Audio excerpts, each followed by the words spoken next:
You gotta accentuate the positive, eliminate the negative, latch on to the affirmative, and don't mess with Mr. In Between. You gotta spread joy up to the maximum, bring gloom down to the minimum, have faith or pandemonium's liable to walk upon the scene.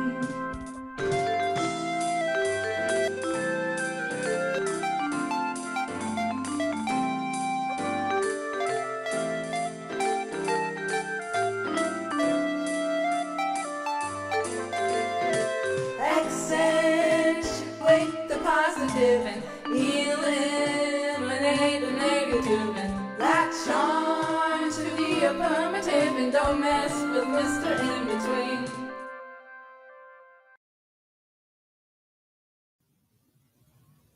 Sun, eat. Have you ever thought that you needed to walk in your relationship, but you weren't sure? Maybe you just needed a reset. So today, Jeff and I are going to share with you some signs to stay or to reset. And with that, Jeff, I'm going to let you take it away. Well, so today's episode is, what is your title? When to make it when to start again and how to make it last. When to start again. Yep. Well, I think we officially, are calling it the art of the reset, starting fresh without walking away. So we're going to talk about the art of the reset. How about that? Whether you're dating, long-term relationship, even short-term online marriage, etc. Well, I think the key thing is not throw everything out. Like you always said, don't throw out the bath with the baby. It's water. Throw out the baby with the bath water. So here's the thing, it comes down to if you're having a relationship problem and you're starting to find yourself having a lot of arguments, a lot of disagreements, and then just, not very happy with being in each other's space. But you've been together for a while and you have a relationship. So what are you doing at that point? You have to look at it from a perspective of, is this over? Or is this just something that is causing us so much grief that we want it to be over? So there's a huge difference here. And let me explain that. If you're in a relationship and there was infidelity and the trust is absolutely broken, I can understand when you call it quits with that. Sure. But if you're in a situation that is just constantly disagreement, argument, fighting, and there is still the relationship, but it's just you're not getting along. And let me clarify that, Jeff, because that is one of the points that I've noted here is if you are fighting a lot. But is it on surface level or is it over core values? Now, that's two key differentiators, because if you're fighting over core values, then I think you really need to have a come to Jesus meeting and really communicate and clarify, are you a mismatch on values. Right. But hopefully, and we've talked about this before on the, dating arena, Right. Certainly before you're married, but that can change. We know long-term relationships, values can change.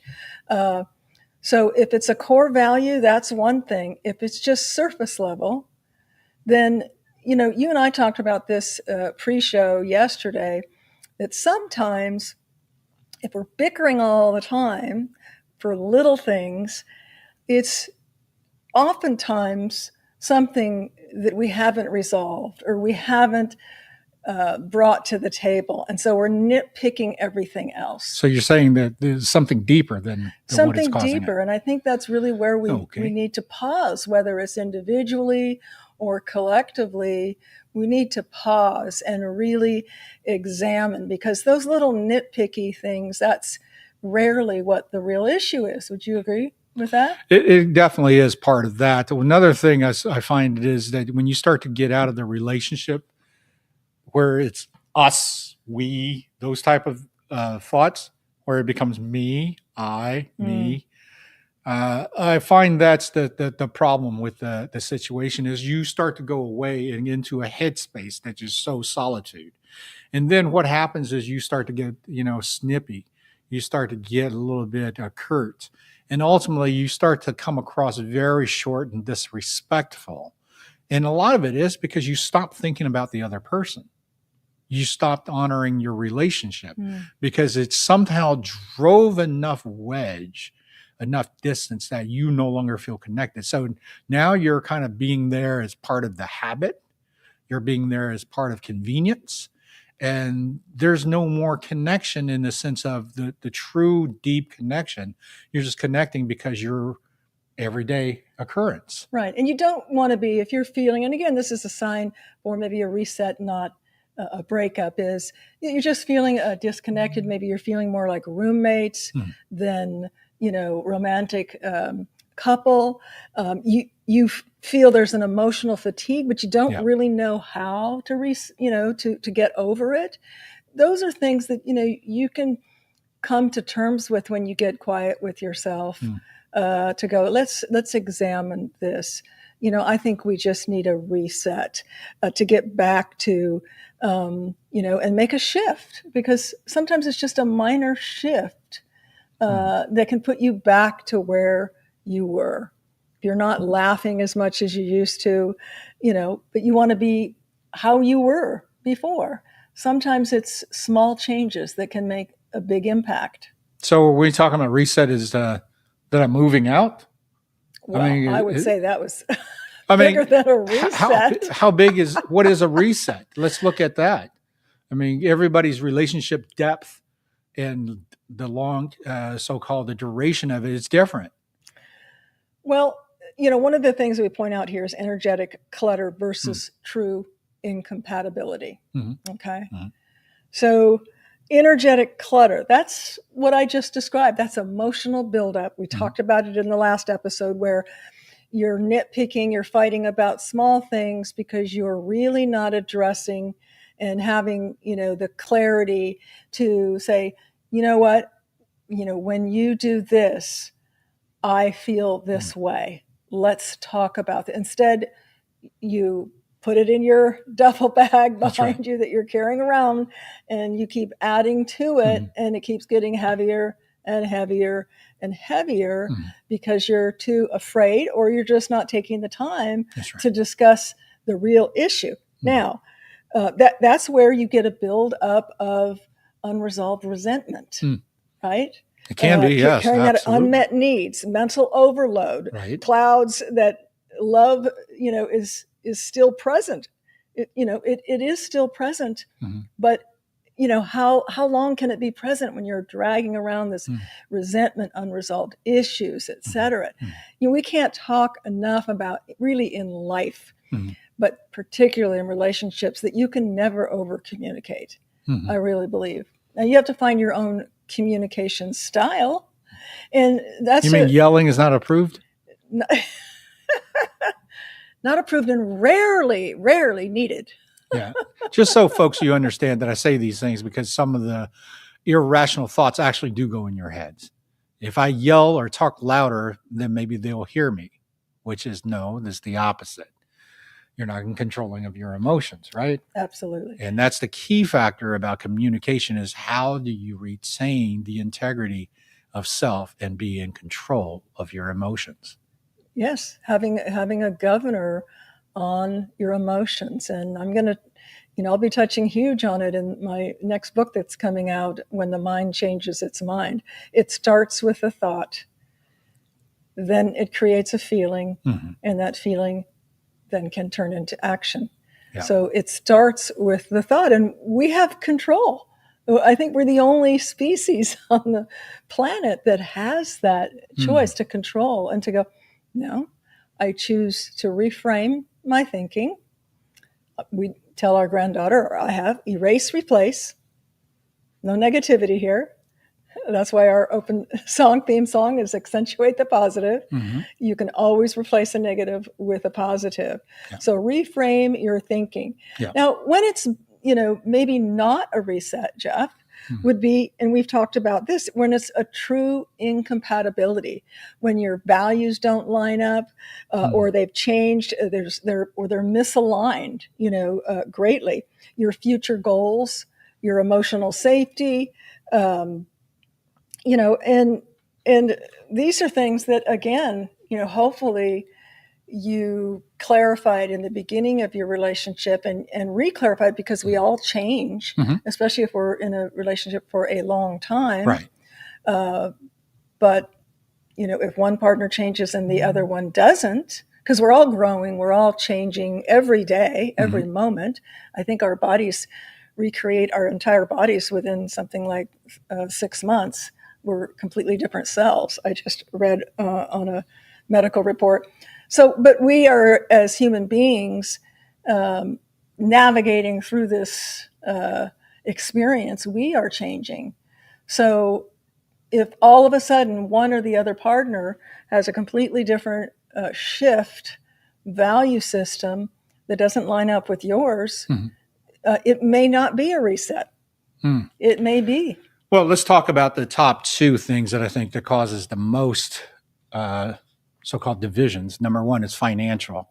There seems to be a lot of disagreements and a lot of angst, a lot of pressure when there is financial situation that arrives in a relationship, and being, let's say, just not making the ends meet, not being able to. And beyond that, yes, Jeff, absolutely. And, that's something we're not taught in school. Our parents probably didn't teach really, us. huh? Back in our day, we're going to date ourselves. We barely learned how to balance a checkbook. Now, of course, you very rarely write checks. Everything's digital. But beyond the you don't make enough, we don't make enough, we don't have enough, Right. that scarcity and lack mentality. Beyond that is how you were, mentally, subconsciously define money. And if you were raised, and I had to overcome this through the power of hypnosis and doing a lot of reading and a lot of other things, that that concept of lack. There's not enough money. There's never enough.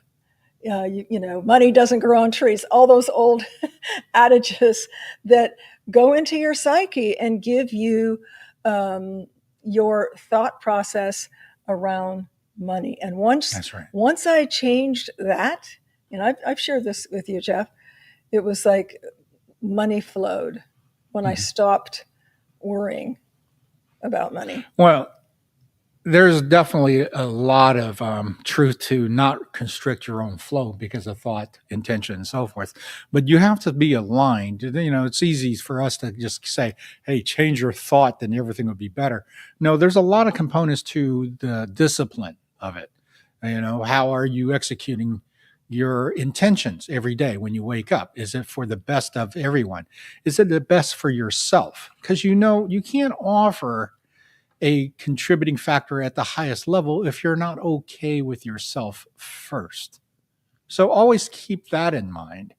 The other thing that I know that in sense of financial is that there's just pressure because the way their lives or the way that their income is generated. And one of the factors that I've learned from you from the get-go is don't just count on one stream of income. You have to start thinking of multiple income streams with your talents, your ability, and your capability.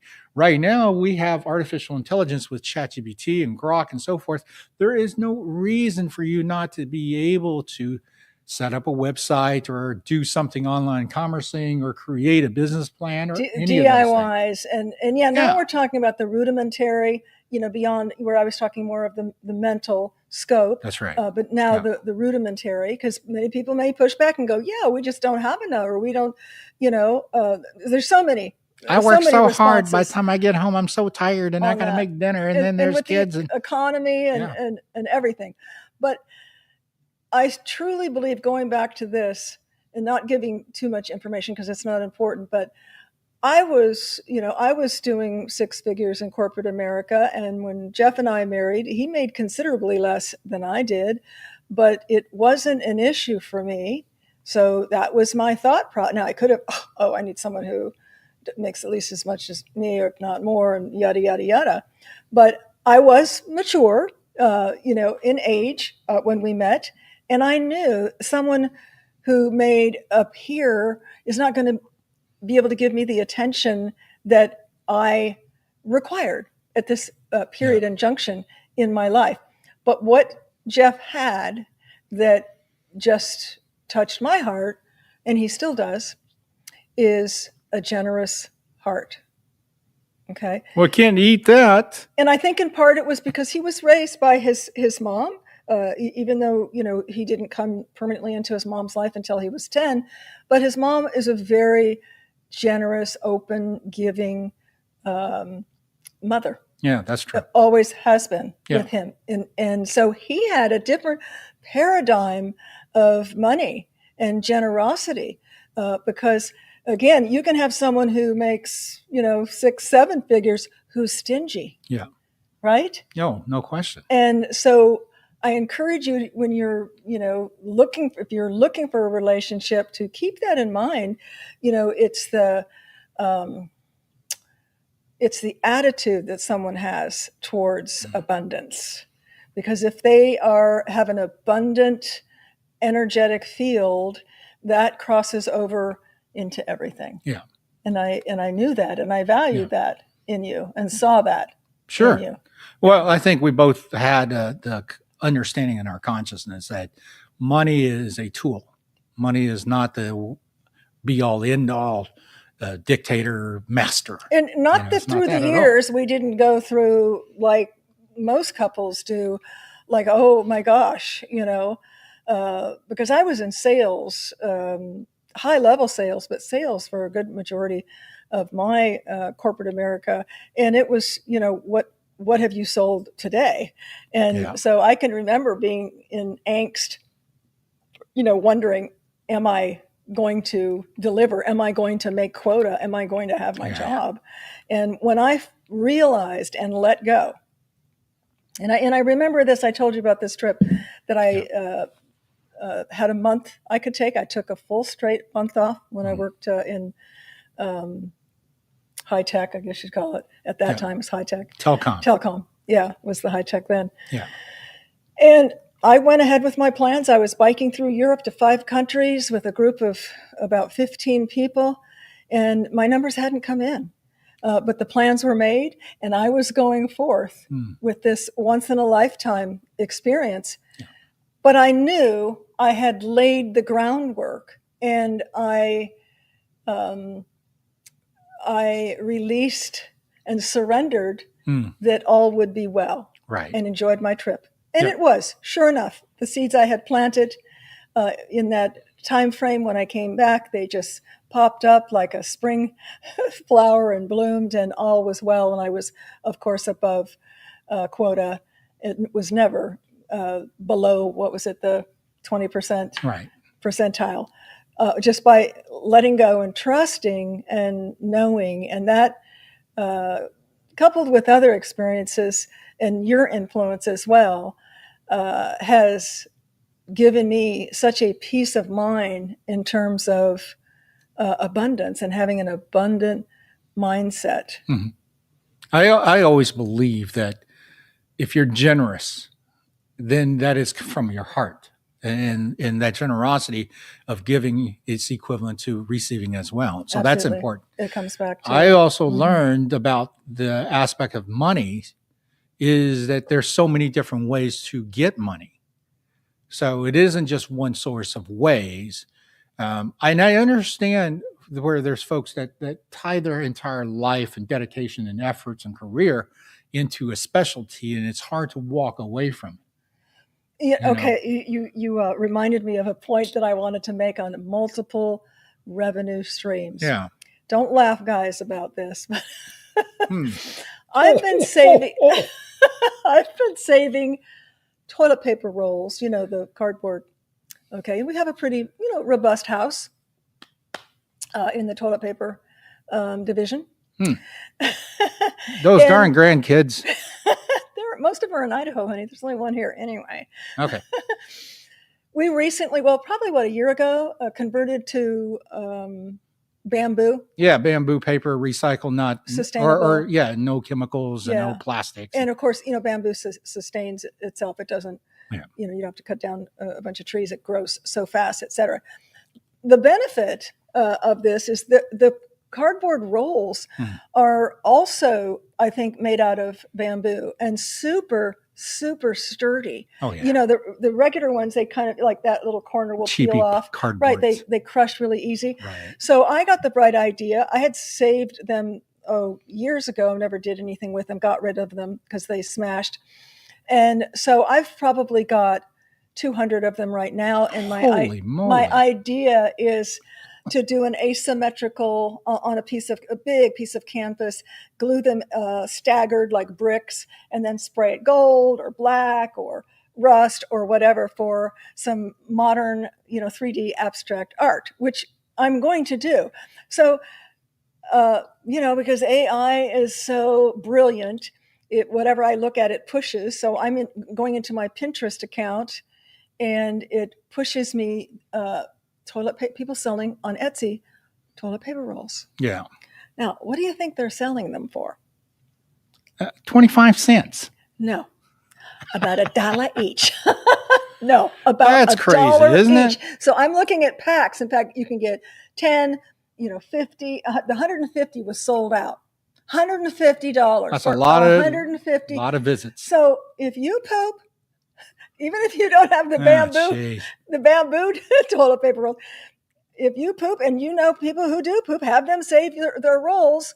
What an easy way, even if you're at home, you have physical disabilities, whatever, that's just one of many. Okay. And shoot us a line if you'd like to know more ways, because What am I doing now? I love fishing. Go fishing. No, I'm reeling you back in from the reel me back in. DIY. Okay, DIY. Well, you talked about revenue streams. Well, yes, absolutely. We got caught, on money. That is one. That's one reason. Yeah. For sure. But I'm going to point out a couple remedies that if you've defined that you need a reset, you're still compatible, life has just gotten in the way, maybe you've both gotten a little bit lazy, or just, not had your lens or your level of consciousness up there. Yeah. Let me talk to you about it, about this being lazy thing. Okay. How do you think people get lazy in their relationship? Well, I would say that. Oh, I'm sorry. Hello. Sorry, my phone. Stop playing with your phone. So, I would think people get lazy by taking each other for granted. First off, and of course, I'm assuming that when you're in a relationship, nobody's doing this on intentional. No, because life has a way of enveloping us, and there's more to do than we have time to do. But if you don't put it on your calendar, then it's not going to happen. Time management. You've heard me talk about that before. Right. It was actually in telecom that I got some of the most stellar time management training. And, if you say a relationship is important to you, which it should be one of the most important things to you, then what are you doing today? Right.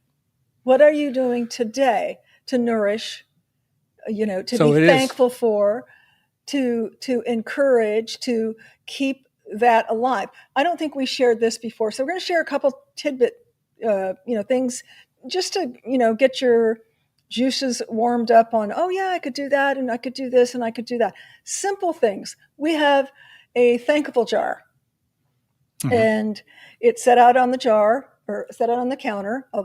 Next time I'll bring it with sticky notes, pens, and just randomly, whenever each, either of us thinks of something that we're thankful for in our life together, we put it in the jar.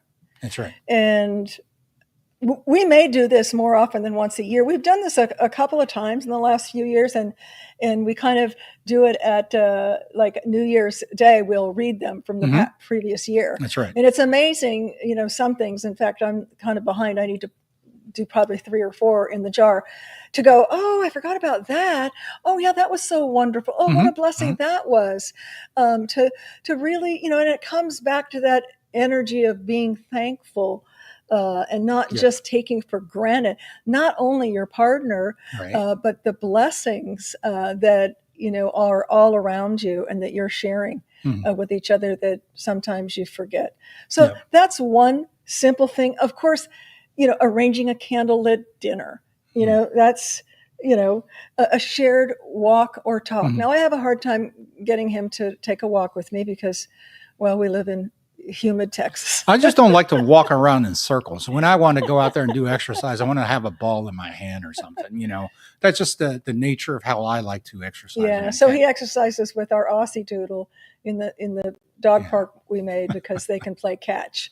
So it's really exercising me sitting in a chair. I guess you're right? sitting, he's exercising, huffing and panting. But let me add something to your reset here real quick. The reset is almost ceremonial. It's a way to wipe that slate clean and basically add the communication clarity, starting at a brand new starting point, because they somehow build up to this peak of angst and disagreements and ugliness. And you both love each other and care for each other so much. It's just life got in the way. Kids, sports, work. But those are excuses, and we need to not use them as cop-outs to quit. Absolutely. So that's why resets are important. It really comes back. I'm so glad you brought that up, Jeff, because my next point was that you can make a new verbal, are you thinking of No, a new verbal agreement or commitment? So absolutely. Let's say you have that clean the slate. Yeah. Great. Sweetie, I didn't know you felt that way about that. And I'm going to do better next time. And I commit to you, and make a simple agreement or a recommitment. It can be like mini reset vows, relationship vows, right? Mm-hmm. I commit to you going forward, this day forward. Yeah. I'm, so in love with you, and I'm going to do this. That's right. And then the other, you know what that's all about? I'm going to do that. No, I don't. Sex? It's called restoking the love. The love, restoking the fire. I mean, seriously, it comes down to, you're not going to quit on somebody that you've been in love and developing and building a life with. You're running into a brick wall because of situationals. And I do want to include newer relationships too. If you've you read my book, Miracles Online, and you met someone online and you're a month or two in the relationship, that's a different dynamic. But again, if you've got this foundation and this person has your values and lights you up and you light them up, in a very short time, you don't want to just, throw the relationship out, that's the part that we want to do this episode, to talk about resetting opposed to quitting. Yes. Because a lot of times it isn't just keep on searching for the utopian theory of greatness of love that doesn't really exist. Because you know why it doesn't exist? It has to come from you. This is why I'm telling you, you have to be ready. You have to bring it every time from yourself. And it takes doing a pause and self-reflection. It's no different than me, telling my family member that, you can move from here to here, but you're taking yourself with you. That's right. And so until you've done the self-reflection and the self-refinement and really looking at yourself and see, where are you intolerant? Where are you not? You're going to have the same issues. You'll just be at a different address. Yes. And I was able recently to talk her off the cliff. Well, and that's the I think the key factor that we all need to embrace. Number one is that it never is so desperate that you stop and quit. Unless, like I said, unless it's a situation like infidelity. If you can't be monogamous in a relationship, then don't be in a relationship with that being a requirement. Be very upfront about it. But now we recognize, okay, we have a good thing going. It just wasn't so good the last 6 months, the last 8 months, the last year and a half. Need some rebooting. Yeah. Just like you turn your computer off and reboot and it's fresh again. Yeah. Right? Yeah. And don't be afraid to have that conversation, that open line communication. Hey, I'm not happy. I know you're not happy, but I'm not going to throw in the towel. I think we need to sit here and clear the air and reset and start over at beginning. Not saying that you forget everything that you've done up to that point, but you get to the point like Monopoly. You're going to pass go and you're going to go around the board again, except this time you're going to have a fresh outlook. You're going to be able to have tools because you have open communication. You're going to be able to not let the things that was cluttering your mess and causing the angst and the disagreements and the ill feelings, if you understood it, if you broke it open and discuss it. And the part is, if you don't find you can talk to your significant other, you're finding that this is going to be a big war, a big argument, and so forth. All the more reasons you need to have that conversation. Absolutely. Absolutely. Yep. Communication. Yeah. So this is your takeaway. Well, Communication. It's communication. And, Yeah. you know, I had a letter, but I can't seem to find it on my phone, Jeff. So I'm just going to leave you with this. A reset isn't giving up. It's reaching in. Yes. It's clearing out the clutter. It's rising together. Amen. With new awareness, with new intention, and the bottom line, renewed love. Always. And you'll be so surprised. It's like bringing fresh water to your flower bed. Just think of it like that. You know, and I wish everybody with all my heart, all the best to you and your relationships. Leave us a comment. Make sure you like and subscribe. And share. And of course, always share. And we have new Substack. Come subscribe to our Substack, which is Miracles Online, Jeff and Kat, or Kat and Jeff. I can't remember. Anyway, it's going to be in the description. We add some really cool contents that we don't have it anywhere else other than our Substack. And of course, the key factor of what we want you to do is spread love and be something incredible in your relationship. Absolutely. And if you're single, divorced, widowed, or you know someone who is, pick up Miracles Online at yayu.publishing.com. Or you can get it on my site, but that's catrillanos.com. Too difficult to spell. But QR code. QR code right Ta-da! right here. See, that's the best part about all this technology, isn't it? And stay tuned because we're going to have some promotions coming up for the book, right? We got a lot of exciting things. There's going to be a promotion for a book club that we're going to do. So if you haven't bought the book, make sure you look at the link what we have. We're going to be doing some digital giveaways. Yeah. And then on top of that, of course, is that we got also a new book coming out. You have a new book in developing. I all of a sudden got a new book in developing as well. So stay in tune for that. And of course, it will appear on yayu.publishing.com, YAYU publishing.com. And Yayu means what? I love you. I love you. So with that being said, thank you so much for tuning in. Don't forget, Miracles Online. It's all about love, relationship, commitment, marriage, dating. And we hope that we enriched all that for you. And type us a message. Let us know what you'd like to hear. We'd love to hear from you. And if you have a topic or an issue in regards to love, marriage, commitment, dating online, let us know. We'd love to hear from you. And thank you for all the ones that has reached out. Yes, thank you so much. We much. greatly appreciate your support, and thank you very much. Absolutely. With that, adios. Until the next one.